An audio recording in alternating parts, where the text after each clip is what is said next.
உலகின் தலைசிறந்த மருத்துவர் மற்றும் இருதய நோய் நிபுணர் டேவிஸ் எவன் பெட்ஃபர்ட் அவர்களுடைய வாழ்க்கை வரலாறு தான் நம்ம இந்த வீடியோவில் பார்க்க போகிறோம்.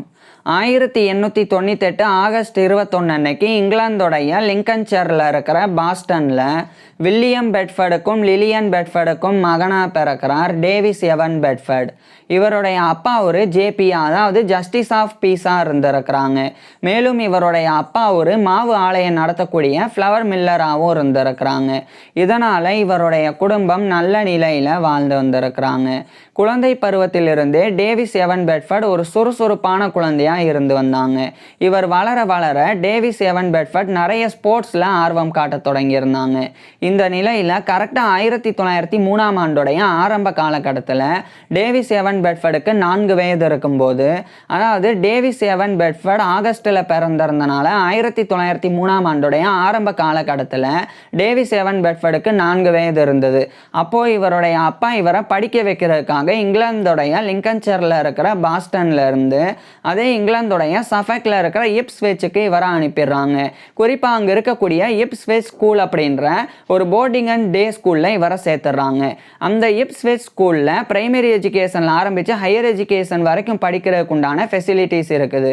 மேலும் அங்கு தங்கி படிக்கிறதுக்கு உண்டான ஃபெசிலிட்டியும் இருக்குது. ஸோ அங்கு சேர்ந்து டேவிஸ் எவன் பெட்ஃபர்ட் இவருடைய ஆரம்ப கல்வியை படிக்க ஆரம்பிச்சிருந்தாங்க.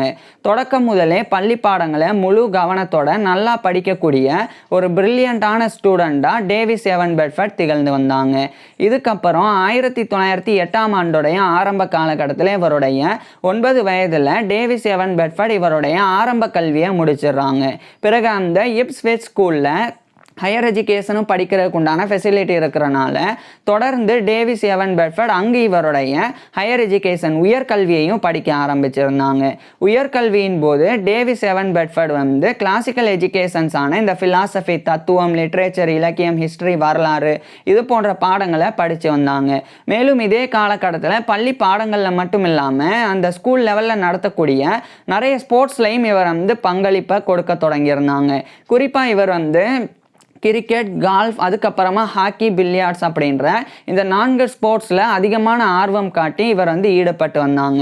இவர் ஸ்போர்ட்ஸில் ஈடுபடுறது மட்டும் இல்லாமல் ஸ்போர்ட்ஸில் ஒரு சிறந்த பிளேயராகவும் கூட டேவிஸ் எவன் பெட்ஃபர்ட் திகழ்ந்து வந்தாங்க. இதுக்கப்புறம் 1913 ஆண்டுடைய ஆரம்ப காலகட்டத்தில் இவருடைய 14 வயதில் டேவிஸ் எவன் பெட்ஃபர்ட் இவருடைய ஹையர் எஜுகேஷனில் இருக்கக்கூடிய அந்த ஜூனியர் எஜுகேஷன் இவர் முடிக்கிறாங்க. அதாவது இவருடைய 10th கிரேட் இவர் முடிக்கிறாங்க. முடித்த பிறகு அங்கே 11th கிரேட் 12th கிரேட்லாம் படிக்கிறதுக்கு உண்டான ஃபெசிலிட்டி இருந்தாலும் டேவிஸ் எவன் பெட்ஃபர்டோடைய அப்பா இவரை இந்த 1913 ஆண்டு இங்கிலாந்துடைய சஃபெக்ல இருக்கிற இப்ஸ்விச்சில் இருந்து அதே இங்கிலாந்துடைய சரியில் இருக்கக்கூடிய எப்சம் டவுன்ஸ் அப்படின்ற ஒரு இடத்துக்கு இவரை அனுப்பிடுறாங்க. குறிப்பாக அங்கே இருக்கக்கூடிய எப்சம் காலேஜ் அப்படின்ற ஒரு ஹை ஸ்கூலில் இவரை சேர்த்துடுறாங்க.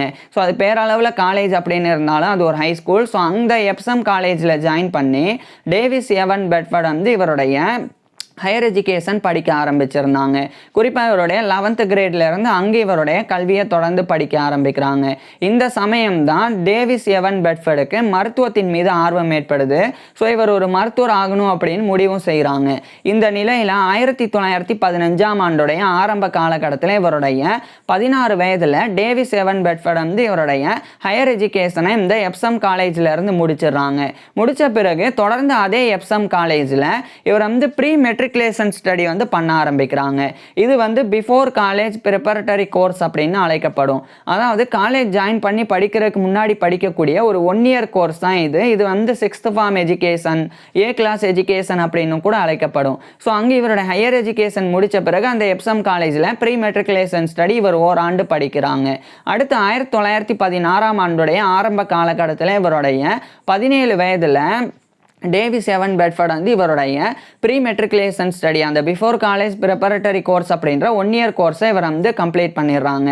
கம்ப்ளீட் பண்ணதுக்கப்புறமா உடனடியாக டேவிஸ் எவன் பெட்ஃபர்ட் மருத்துவம் படிக்கணும் அப்படின்னு விரும்பினால இவருடைய அப்பா இவரை இங்கிலாந்துடைய சரியில் இருக்கிற அந்த ஒரு எப்சம் டவுன்ஸில் இருந்து அதே இங்கிலாந்துடைய லண்டனில் இருக்கிற ஃபிட்ஸ்ரூவியாவுக்கு இவரை அனுப்பிடுறாங்க.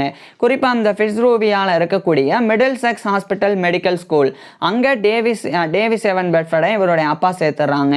ஸோ 1916ஆம் ஆண்டிலிருந்து டேவிஸ் எவன் பெட்ஃபோர்ட் அங்கு சேர்ந்து இவருடைய மருத்துவ கல்வியை படிக்க ஆரம்பிச்சிருந்தாங்க. குறிப்பாக இவர் வந்து MBBS bachelor of medicine and bachelor of surgery இதை தான் அந்த மிடில் செக்ஸ் ஹாஸ்பிட்டல் மெடிக்கல் ஸ்கூலில் படிக்க ஆரம்பிக்கிறாங்க. அதாவது middle sex hospital medical school அப்படின்றது ஒரு மருத்துவமனையினுடைய கேம்பஸில் அமைஞ்சிருக்கக்கூடிய மருத்துவ கல்லூரி. ஸோ அங்கே படித்தா அந்த மிடில் செக்ஸ் ஹாஸ்பிட்டல் மெடிக்கல் ஸ்கூலில் படித்தா லண்டனில் இருக்கக்கூடிய யூனிவர்சிட்டி ஆஃப் லண்டன் அவங்க தரப்பில் இருந்து இந்த MBBS டிகிரி வந்து வழங்கப்படும். ஸோ இவர் வந்து அந்த மிடில் செக்ஸ் ஹாஸ்பிட்டல் மெடிக்கல் ஸ்கூலில் இவருடைய மருத்துவ கல்வியை டேவிஸ் எவன் பெட்ஃபோர்ட் வந்து படிக்க ஆரம்பிக்கிறாங்க. இந்த காலகட்டத்திலலாம் இந்த ஃபர்ஸ்ட் வேர்ல்டு வார் முதல் உலக போரானது நடந்து வந்தது. குறிப்பாக அது 1914 நடந்து வந்தது. இருந்தாலும் 1918ஆம் ஆண்டு டேவிஸ் எவன் பெட்ஃபோர்ட் வந்து இவருடைய மருத்துவ கல்வியை பாதியில நிப்பாட்டிட்டு இவர் வந்து Royal naval voluntary reserve RAVR அப்படின்ற அந்த ஒரு தன்னார்வ ஒரு படைப்பிரிவு. ஸோ அதில் இவர் வந்து ஜாயின் பண்ணுறாங்க. குறிப்பாக அது வந்து கப்பல் படைப்பிரிவு. அதில் இவர் ஒரு சர்ஜன் சப் லெப்டினண்ட்டாக ஜாயின் பண்ணுறாங்க. அதாவது இவர் ஏற்கனவே அங்கே ஆர்மி ஏற்கனவே அந்த போர்லாம் நடந்து வந்தது. அப்போ டேவிஸ் எவன் பெட்ஃபோர்ட் அந்த போரில் பங்கேற்காமல் 2 ஆண்டு படித்து பாதியில் நிப்பாட்டி இவர் வந்து போரில் பங்கேற்கிறாருன்னா அப்போ தான் இவர் வந்து ஓரளவுக்கு அந்த மருத்துவ கல்வியில் பயிற்சியை வந்து பெற்றிருந்தாங்க. இதன் காரணமாக இவர் வந்து சர்ஜன் சப் லெப்டினண்டாக அந்த போரில் காயமடையக்கூடிய வீரர்களுக்கு சிகிச்சையெல்லாம் கொடுக்க முடியும். ஓரளவுக்கு அவங்களுக்கு தேவையான முதல் உதவியை கொடுக்க முடியும். ஸோ அதுக்காக டேவிஸ் எவன் பெட்ஃபோர்ட் வந்து இந்த RNVR அப்படின்ற ராயல் நேவல் வாலண்டரி ரிசர்வில் ஜாயின் பண்ணுறாங்க. ஜாயின் பண்ண அதே காலகட்டத்தில் அதே 1918ஆம் ஆண்டோட இறுதி காலகட்டத்தில் முதல் உலகப்போரே முடிவுக்கு வந்துடுது. இதுக்கப்புறம் 1918ஆம் ஆண்டு முதல் உலகப்போர் முடிஞ்சிருந்தாலும் 1919ஆம் ஆண்டு தான் டேவிஸ் எவன் பெட்ஃபோர்ட் வந்து அந்த ராயல் நேவல் வாலண்டரி ரிசர்வ்ல இருந்து வெளியேறாங்க. இது இவர் மட்டும் கிடையாது. அந்த காலகட்டத்தில் இருந்த இந்த ஆர்மி நேவி எல்லாமே கூட இந்த 1919ஆம் ஆண்டு தான் டிமொபலைஸ் பண்ணப்பட்டது. ஸோ அங்கேருந்து எல்லாருமே அவங்க வேலையை பார்க்க ஆரம்பிக்கிறாங்க. ஸோ அதேமாதிரி டேவிஸ் எவன் பெட்ஃபோர்டும் அவருடைய படிப்பை வந்து தொடர்ந்து அந்த லண்டனில் இருக்கிற ஃபிட்ஸ்ரூபியாவுடைய மிடில் செக்ஸ் ஹாஸ்பிட்டல் மெடிக்கல் ஸ்கூலில் படிக்க ஆரம்பிக்கிறாங்க.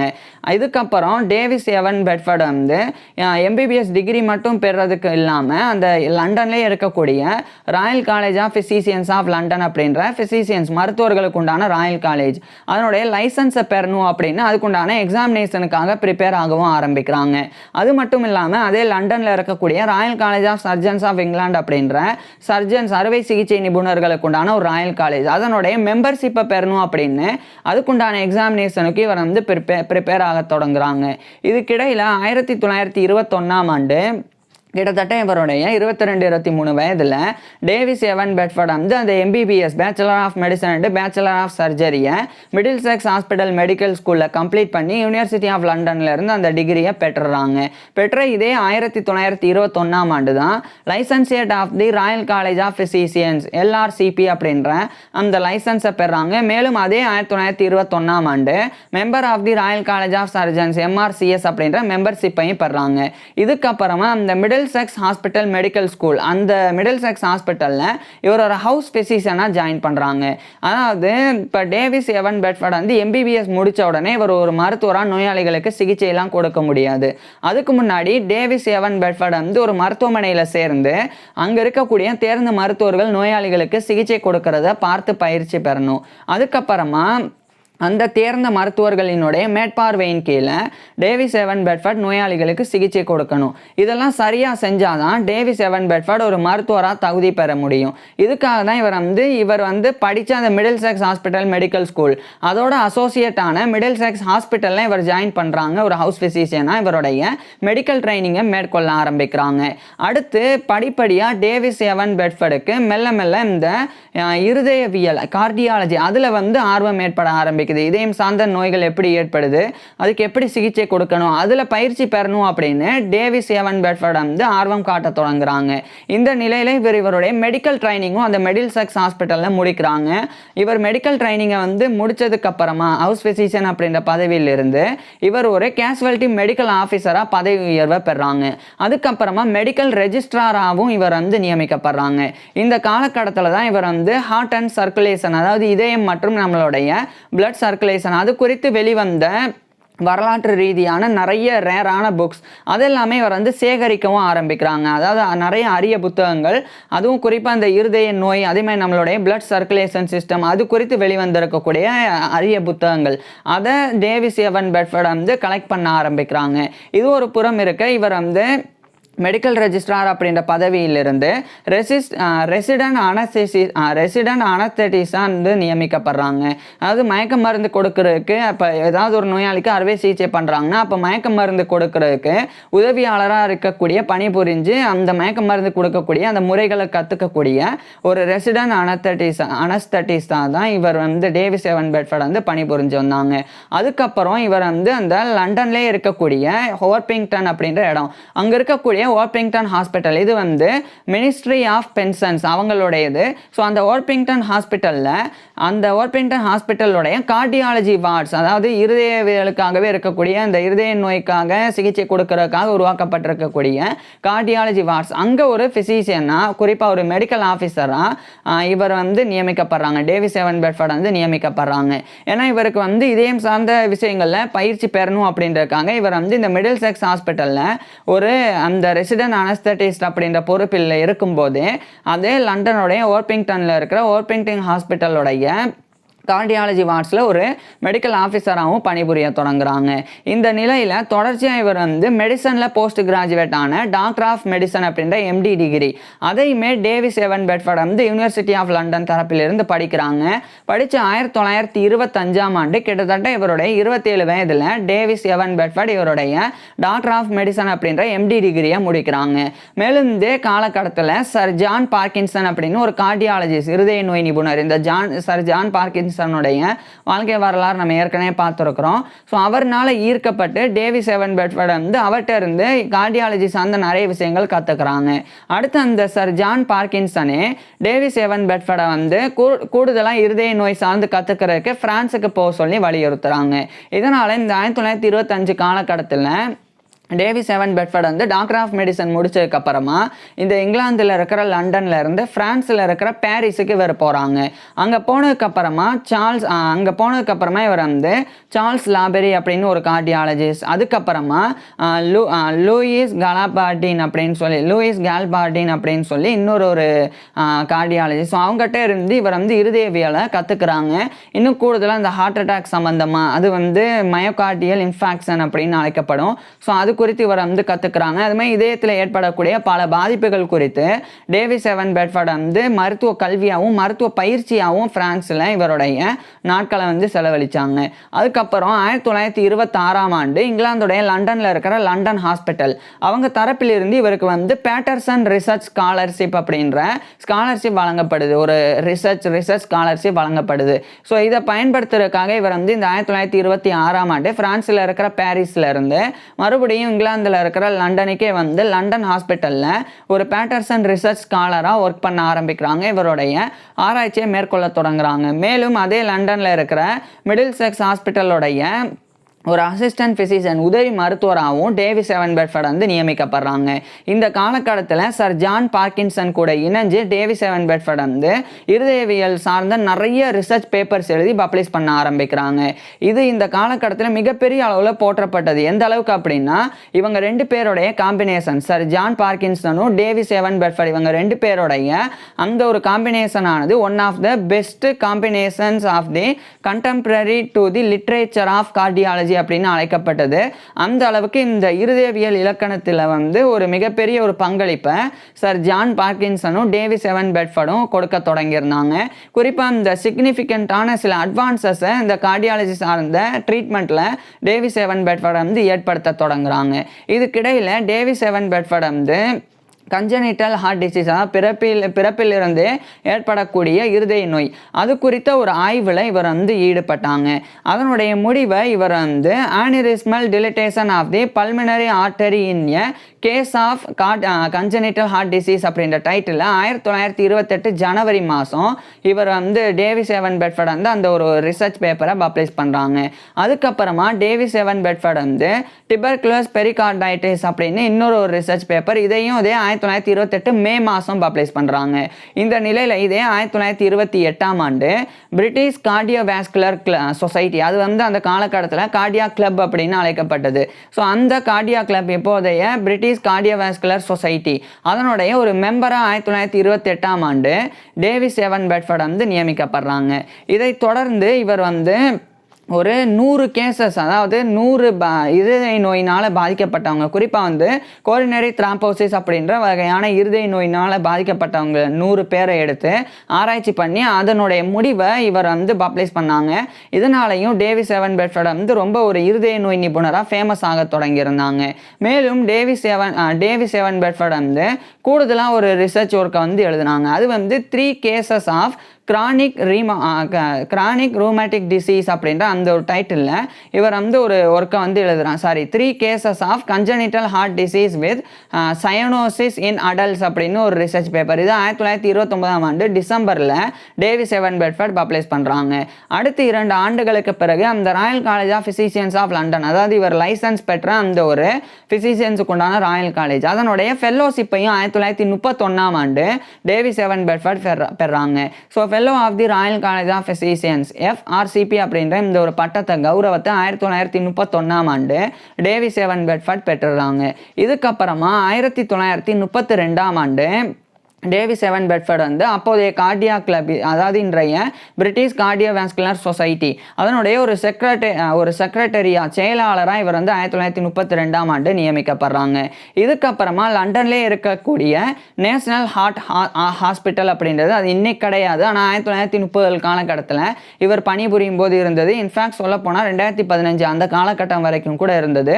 ஸோ அந்த நேஷனல் ஹார்ட் ஹாஸ்பிட்டல் அப்படின்ற அந்த ஒரு மருத்துவமனையில் 1933ஆம் ஆண்டு அவுட் பேஷன்ஸுக்கு ஒரு ஃபிசிஷியன் மருத்துவராக 1933ஆம் ஆண்டு டேவிஸ் எவன் பெட்ஃபர்ட் நியமிக்கப்படுறாங்க. இதுவும் லண்டனில் இருக்குது. அதே மாதிரி மிடில் செக்ஸ் ஹாஸ்பிட்டலில் அசிஸ்டன்ட் ஃபிசிஷியன் உதவி மருத்துவர் அப்படின்ற பதவியில் இருந்து ஒரு ஃபுல் ஃபிசிஷியன் மருத்துவராகவே டேவிஸ் எவன் பெட்ஃபர்ட் வந்து நியமிக்கப்படுறாங்க.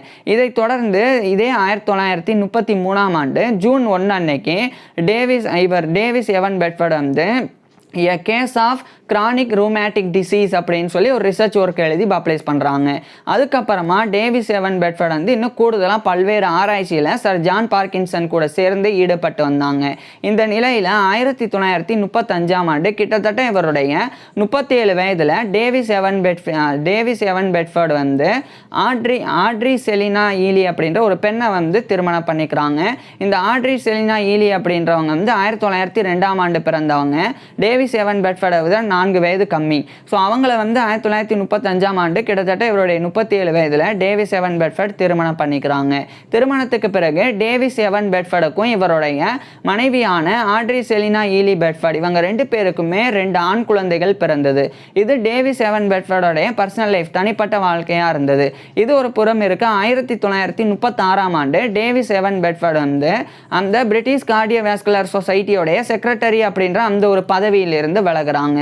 இதுக்கப்புறம் தொடர்ச்சியாக டேவிஸ் எவன் பெட்ஃபர்ட் இவருடைய ஆராய்ச்சியை மேற்கொண்டு வந்தாங்க. குறிப்பாக சர் ஜான் பார்க்கின்சன் கூட சேர்ந்து மட்டும் இல்லாமல் ஆல்மண்ட் அப்படின்னு சொல்லி இன்னொரு ஆராய்ச்சியாளர் அவர் கூடவும் சேர்றாங்க. ஸோ இவங்க கூடலாம் சேர்ந்து டேவிஸ் எவன் பெட்ஃபர்ட் வந்து ஒரு ஆராய்ச்சியை மேற்கொள்கிறாங்க. அதனுடைய முடிவை 1939ஆம் ஆண்டு அக்டோபர் 1 அன்னைக்கு பப்ளிஷ் பண்ணுறாங்க. அதை வந்து டேவிஸ் எவன் பெட்ஃபர்ட், அதேமாதிரி ஆல்மண்ட், அதுக்கப்புறமா சர் ஜான் பார்க்கின்சன் இவங்க 3 பேர் இணைஞ்சு அதை பப்ளிஷ் பண்ணுறாங்க. அது வந்து த கிங் கேரடிட் ஆர்டரி தட் சிமுலேட்ஸ் ஆனிரிசம் அப்படின்ற டைட்டில். இது 1939 அக்டோபர் 1 அன்னைக்கு பப்ளிஷ் பண்ணுறாங்க. அதாவது த கிங் கேரடிட் ஆர்டரி தட் சிமுலேட்ஸ் ஆனிரிசம் அப்படின்ற டைட்டில். இதுக்கப்புறம் இதே 1939ஆம் ஆண்டு தான் பிரிட்டிஷ் ஹார்ட் ஜேர்னல் ஆனது உருவாக்கப்பட்டது. இது வந்து இன்னைக்கு த ஹார்ட் அப்படின்னு அழைக்கப்படுது.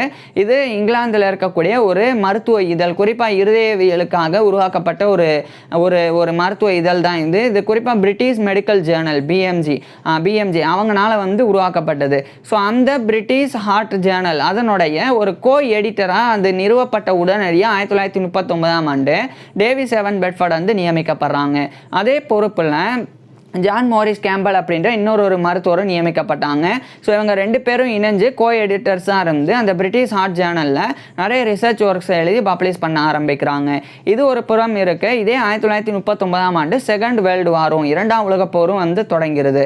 இதுக்கப்புறம் அந்த போரில் டேவிஸ் எவன் பெட்ஃபோர்ட் வந்து ஒரு முக்கியமான பதவியில் ஒரு கன்சல்டிங் ஃபிசிஷியனாக நியமிக்கப்படுறாங்க. குறிப்பாக இவர் வந்து மிடில் ஈஸ்ட்டுக்கு அனுப்பப்படுறாங்க. அதில் குறிப்பாக இவர் வந்து Middle East forces Middle East command அங்கே வந்து கன்சல்டன்ட் ஃபிசிஷியனாக இருந்தாங்க. மேலும் அந்த இராணுவத்தில் இவருடைய ரேங்க் வந்து பிரிகேடியர் அப்படின்ற உயர்ந்த அந்த ஒரு இடத்துல இவர் வந்து டேவிஸ் எவன் பெட்ஃபோர்ட் வந்து இருந்தாங்க.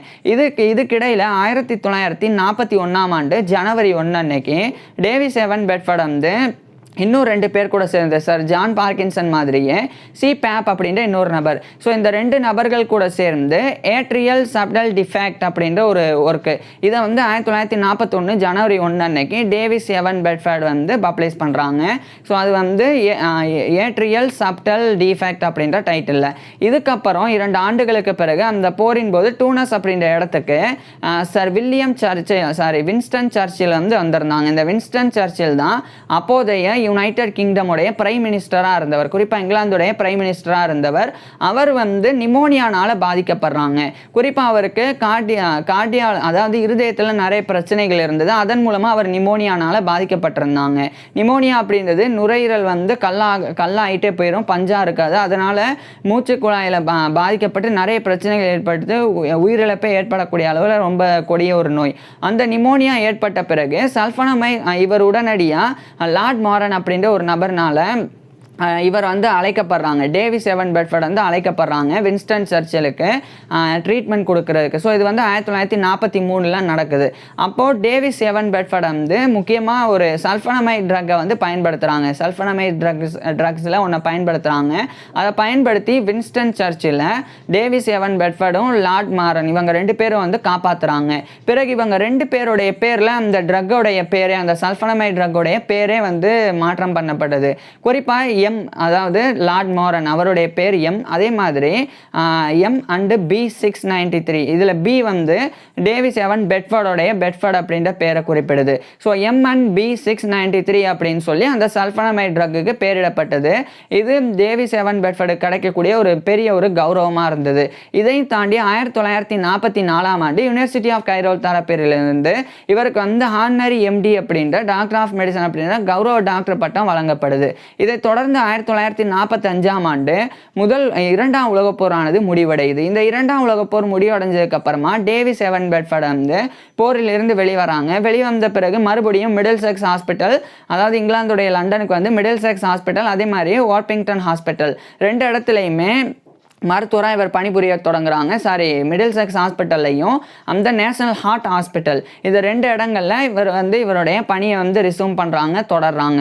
இந்த நிலையில் 1946ஆம் ஆண்டு ராயல் காலேஜ் ஆஃப் ஃபிசிஷியன்ஸ் தரப்பிலிருந்து ஒரு பிராக்ஸால் லெக்சரராக இவர் வந்து நியமிக்கப்படுறாங்க. பிராக்ஸால் லெக்சர்ஷிப் அப்படின்றது ஒரு மெடிக்கல் லெக்சர், ஒரு மருத்துவ விரிவுரை. அது வந்து மிஸ்டர் பிராக்ஸா அப்படின்ற நபர் இறந்த பிறகு அவரை கௌரவப்படுத்துறதுக்காக அவருடைய பேரில் உருவாக்கப்பட்டது. அது வந்து ராயல் காலேஜ் ஆஃப் ஃபிசிஷியன்ஸ் வந்து வருடம் அதை வந்து ஒரு தலை சிறந்த மருத்துவர்கள் யாராவது ஒருத்தரை தேர்ந்தெடுத்து அந்த பிராக்ஸால் லெக்சர் வழங்குறதுக்கு நியமிப்பாங்க. அது மாதிரி 1946ஆம் ஆண்டு டேவிஸ் எவன் பெட்ஃபோர்ட் தான் ஒரு பிராக்ஸால் லெக்சரராக நியமிக்கப்பட்டாங்க. இவருடைய மருத்துவ விரிவுரையை ராயல் காலேஜ் ஆஃப் ஃபிசிஷியன்ஸில் வழங்கினாங்க. மேலும் இதே 1946ஆம் ஆண்டு டேவிஸ் எவன் பெட்ஃபோர்ட் வந்து இன்னும் சில ஆராய்ச்சியாளர்கள் கூட சேர்ந்து குறிப்பாக SM எய்டோரஸ் அப்படின்னு ஒரு நபர், அதுக்கப்புறம் இன்னொரு நபர் வந்து B கிர்கஸ் அப்படின்னு இந்த 2 நபர்கள் கூட சேர்ந்து இவர் வந்து bilharzial heart disease in Egypt அப்படின்ற அந்த ஒரு டைட்டில் 1946ஆம் ஆண்டு டேவிஸ் எவன் பெட்ஃபோர்ட் வந்து ஏப்ரல் 1 1946 அன்னைக்கு அந்த ஒரு ஒர்க்கை வந்து பப்ளிஷ் பண்ணுறாங்க.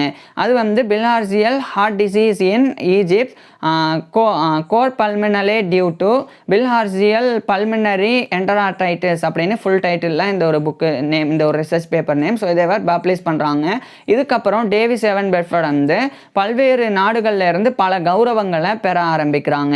குறிப்பாக இவர் வந்து பிரான்ஸ்ல இருந்து, சுவிட்சர்லாண்டில் இருந்து, அங்கெல்லாம் இருக்கக்கூடிய கார்டியாலஜி சொசைட்டியிலேருந்து இவர் மெம்பரெல்லாம் தேர்ந்தெடுக்கப்படுறாங்க. அதுக்கப்புறம் 1950களில் டேவிஸ் எவன் பெட்ஃபோர்ட் வந்து கூடுதலாக சில ஒர்க்ஸை வந்து எழுதினாங்க. அதில் குறிப்பாக 1951 அக்டோபர் 1 அன்னைக்கு the ancient art of feeling the pulse அப்படின்னு சொல்லி ஒரு ஒர்க்கு. இது 1951 அக்டோபர் 1 அன்னைக்கு டேவிஸ் எவன் பெட்ஃபோர்ட் வந்து எழுதி பப்ளிஷ் பண்ணுறாங்க. அங்கிருந்து 2 ஆண்டுகளுக்கு பிறகு 1953 நவம்பர் 14 அன்னைக்கு தாமஸ் ஹோம்ஸ் செல்லர்ஸ் அப்படின்னு ஒரு கார்டியாலஜிஸ்ட் அவர் கூடயும், அதேமாதிரி வில்லியம் சமர்வில் அப்படின்னு இன்னொரு கார்டியாலஜிஸ்ட் அவர் கூட, இந்த 2 நபர்கள் கூட சேர்ந்து valvotomy in the treatment of mitral stenosis அப்படின்னு சொல்லி ஒரு ஒர்க்கு. இதை வந்து 1953 நவம்பர் 14 அன்னைக்கு டேவிஸ் எவன் பெட்ஃபோர்ட் அந்த 2 ஆராய்ச்சியாளர்கள் கூட சேர்ந்து பப்ளிஷ் பண்ணுறாங்க. இதுக்கப்புறம் பிரான்ஸ், சுவிட்சர்லாந்து மட்டும் இல்லாமல் பிரேசில், பெல்ஜியம், அதுக்கப்புறமா இட்டாலி, அதே மாதிரி ஈஜிப்ட், அதுக்கப்புறம் இந்தியா, அதே மாதிரி ஆஸ்திரேலியா, இது போன்ற நாடுகளில் இருக்கக்கூடிய கார்டியாலஜி சொசைட்டிஸ்லையுமே டேவிஸ் எவன் பெட்ஃபோர்ட் வந்து ஒரு மெம்பராக தேர்ந்தெடுக்கப்படுறாங்க. கூடுதலாக யூரோப்பியன் சொசைட்டி ஆஃப் கார்டியாலஜி, அந்த யூரோப்பியன் சொசைட்டி ஆஃப் கார்டியாலஜியினுடைய ஒரு பிரசிடெண்டாகவும் இவர் டேவிஸ் எவன் பெட்ஃபோர்ட் வந்து நியமிக்கப்படுறாங்க.